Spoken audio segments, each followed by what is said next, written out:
आंबट गोड तिखट चवीची अगदी चविष्ट अशी कैरीची भाजी अगदी झटपट पद्धतीने कशी बनवायचं ते आज आपण बघणार.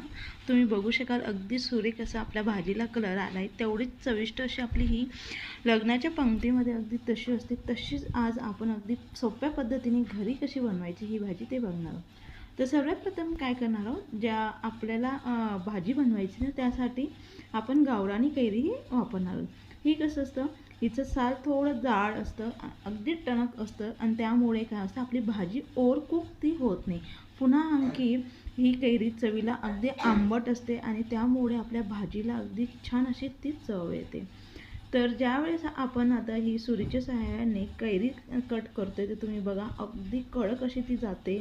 जर इथे आपण तोतापुरी कैरी वापरली तर तिचं अगदी सहज आपण जो मधला बीचा भाग असतो तो देखील आपण तिचा कट करून देऊ शकतो. पण जर आपण गावरानी कैरी वापराल तर ह्या पद्धतीने आपल्याला तिचा मधला भाग कट करता येत नाही. म्हणून मी आजूबाजूने हे व्यवस्थित आता कैरीही कट करून घेतली. तर कैरी आपल्याला सर्वात प्रथम 2 ते 3 पाण्याने अगदी स्वच्छ धुवून घ्यायची आणि तिच्यातलं जे पाणी असतं कैरीचं ते पूर्णपणे आपल्याला सुकवून घ्यायचं, म्हणजे अगदी कोरडी करून घ्यायची. यामुळे आपली जी भाजी असते कैरीची ती सहज आपण तिला 4 ते 5 दिवस टिकवून देऊ शकतो. आपल्याला हव्या तशा आपण याच्या फोडी तयार करून घ्यायच्या. तर इथे मी मध्यम आकाराची फोडी तयार करून घेतली. त्यानंतर त्यासाठी लागणारा मसाला तयार करून घ्या.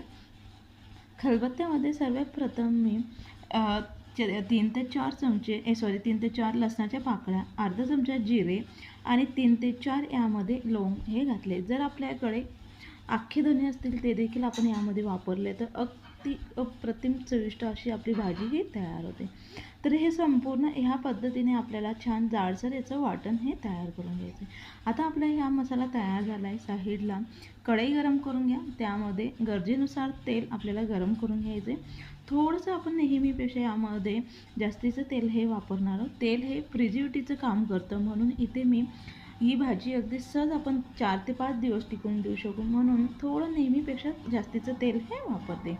तेल छान कडकडीत असं आपल्याला गरम करून घ्यायचे. तेल आपलं छान कडकडीत गरम झाल्यानंतर लगेच यामध्ये अगदी थोडीशी आपल्याला मोहरी छान तडतडून घ्यायची. मोहरी जर तुम्ही घालत नसाल तर स्किप केलं तरी काय हरकत नाही. तर इथे मी अगदी थोडीशी मोहरी छान फुलून घेतली. त्यामध्ये लय जो वाटून घेतलेला काढून घेतलेला मसाला होता तो आपल्याला आता हलकासा गोल्डन कलर येईपर्यंत परतून घ्यायचा आहे. अगदी जास्ती आपल्याला याला परतून घ्यायची गरज नाही. काही सेकंदांपर्यंतच आपल्याला गरम तेलामध्ये हा लसूण छान परतून घ्यायचा आहे. लसूण परतून झाल्यानंतर लगेच आपण ज्या कैऱ्या कट करून घेतलेली कैरी आपल्याला आता टाकून घ्यायची. बरेच जण पहिल्यामध्ये डायरेक्टली लसणाची आणि लाल तिखटाची फोडणी देऊन घेता, पण आपल्याला तसं न करता तर आपल्याला फक्त लसणाच्या फोडणीमध्ये लगेच कैरी छान चवीनुसार मीठ घालून परतून घ्यायची. कमीत कमी कैरी आपल्याला आता 50% ह्या स्टेपला शिजवून घ्यायची. यामुळे काय होतं, जो गुळाचा पाक असतो ना, जी भाजी असते ती अगदी छान लुसलुसीत ती तयार होते, कडक ती तयार होते. म्हणून कैरी आधी तुम्ही छान तेलामध्ये 50% शिजवून घ्या आणि त्यानंतर यामध्ये गूळ हा ॲड करा. त्यामुळे आपली भाजी अगदी छान ती रस्सेदार अशी ती तयार होते. तर यावरती झाकण ठेवलं आहे. फक्त 2 मिनटात आपली भाजी ही शिजून तयार होते. 2 मिनटानंतर तुम्ही कैरी जी होती तिचा कलर बदललेला दिसतोय, म्हणजे आपली जी भाजी आपली 50% शिजून तयार झाली. तर तिला पुन्हा आणखी आपल्याला व्यवस्थित मिक्स करून घ्यायची आणि त्यानंतर लगेच यामध्ये आपल्याला छान कलर येण्यासाठी हळद, आवडीनुसार लाल तिखट, म्हणजे आपल्याला भाजी किती तिखट हवी त्यानुसार आपण यामध्ये लाल तिखट, कुठल्याही प्रकारचे मसाले आपल्याला यामध्ये वापरायचे नाही आहे. अगदी थोडीशी कसुरी मेथी घालून त्याला आता व्यवस्थित आपल्याला तेलामध्ये परतून घ्यायचं आहे. मसाल्याचा छान वास येईपर्यंत आपल्याला आता एखादा मिनिटभर छान याला परतून घ्यायचं आहे. तर आता मी हा मसाला छान परतून घेतला आहे. आपला मसाला अगदी छान परतून झाल्यानंतर लगेचच ह्यामध्ये आपल्याला बारीक चिरून घेतलेला गूळ हा अगदी व्यवस्थित बारीक चिरून घ्या. नाहीतर काय होतं, आपला गूळ विरघळेपर्यंतच आपली भाजी जास्ती ओव्हरकुक होते.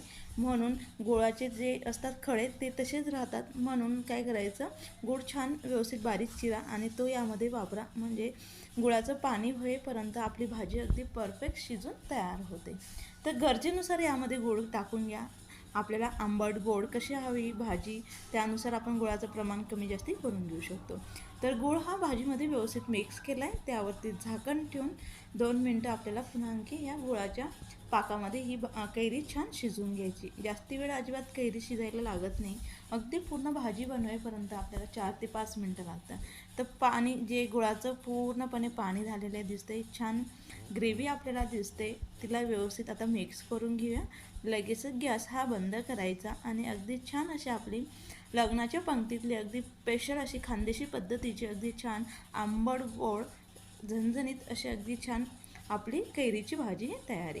रेसिपी आवडली असेल तर नक्की व्हिडिओला लाईक करा, मित्रांना शेअर करा, कमेंट्स करा.